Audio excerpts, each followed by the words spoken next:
YouTube, how are you? It's me, Jernigan6, your middle-aged natural beauty. I'm here to do a comparison video.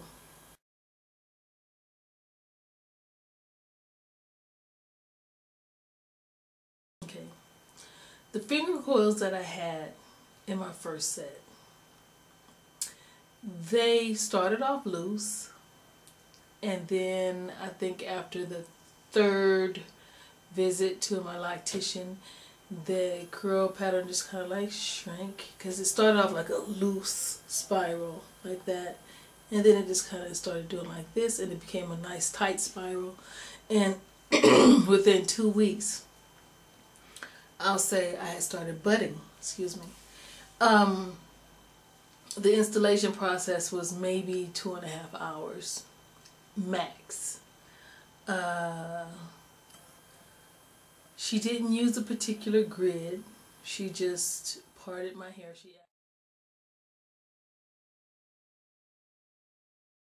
With the Braidlocs, of course, I did use a grid, and it's a very distinct grid, and I can part my hair.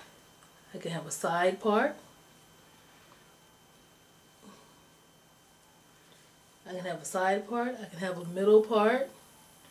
I can part my hair just about everywhere I want to. With the twists, the coils, there was definitely what I call, quote unquote, an ugly duckling stage. And that came about 4 months in. And around that time, with those comb coils, I kept my hair covered pretty much. I go to work, I just learned how to tie really nice turbans and with scarves, and I kept my hair covered for the most part. It was very, very frizzy. It was very, very unruly. It was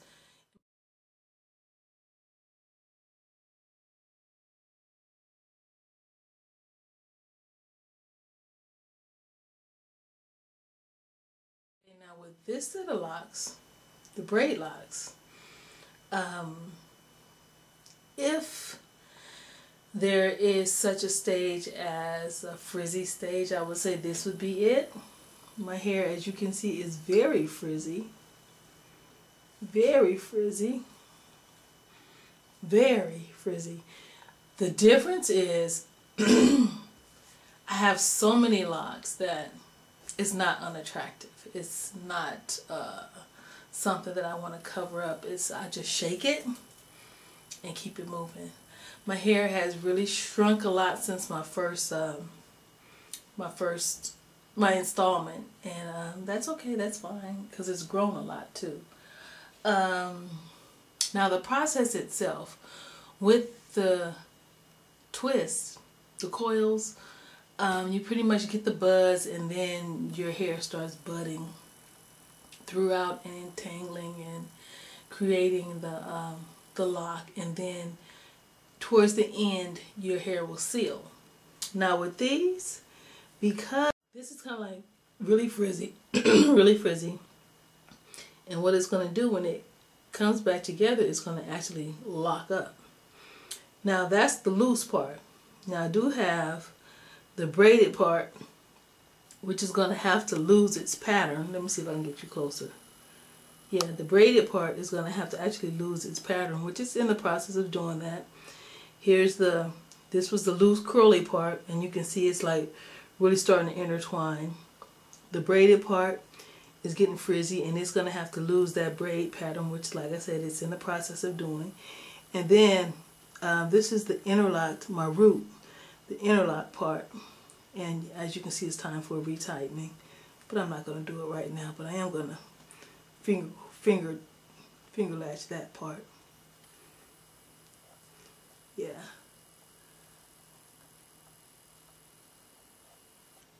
Okay.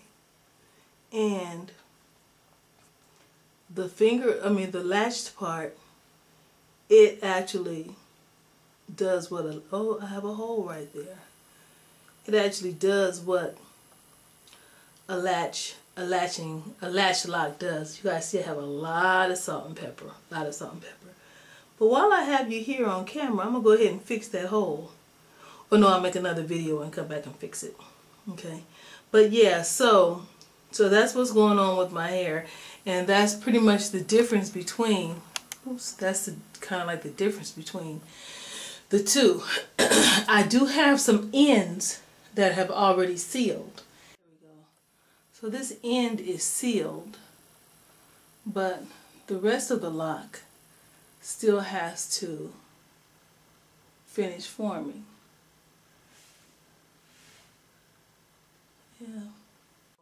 Yeah, so that's what's going on. And this is really not meant to be an update. It's just to compare the two locking processes.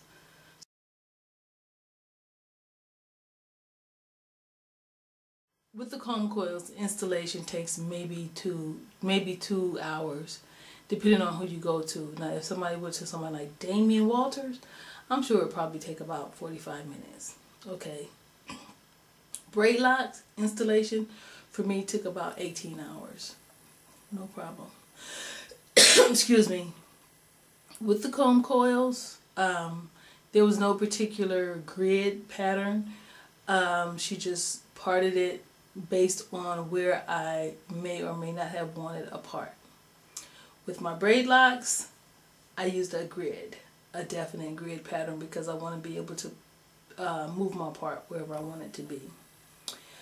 There is, as far as like with comb coils, there is a quote-unquote ugly duckling stage. I really hate to use that term because I don't think it's really ugly.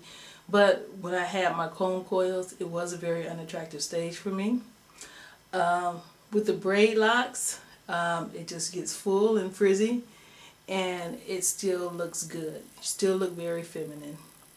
The locking process, budding with the twists, starts as early as a week, 2 weeks, whereas with the comb, the Braidlocs, it started really about 4 months, about 3 months in. I started getting buds all over. The locking process itself, with the twists, the comb coils, it takes probably a full year, depending on your hair texture, to lock. I'm seeing with my Braidlocs, I'm seeing more sealed ends, more hair that's really like just about locked, and I'm like 4.5, maybe 5 months in now. April, May, June, July, August, yeah, going on 5 months in. So yeah, so that's a difference, and I think the size of the braids had a lot to do with it. Now, another thing with the comb coils, the locking process is one process all the way down the shaft of the lock. For the Braidlocs, you have 3 different processes going on depending on what you do to maintain your roots. For me, like I said, I interlock. So my interlocks, they still have to intertwine. I have the braids. The braids, I have to lose that braid pattern. And then I have the loose end, which is actually kind of like I would say in a free-form state. But it kind of swells, and then it's going to do like this, and it's going to lock it. It's going to lock up. I already have, like I said, some sealed ends, which usually that you get that towards the end of a journey, towards the end of your locking process with the comb coil. So I hope that this video can help you decide if you're a newbie and you're thinking about getting locks and you're kind of debating on which method to use, then these are just some pointers and some things that I have learned about my own journey and the comparison between my own 2 journeys. I hope that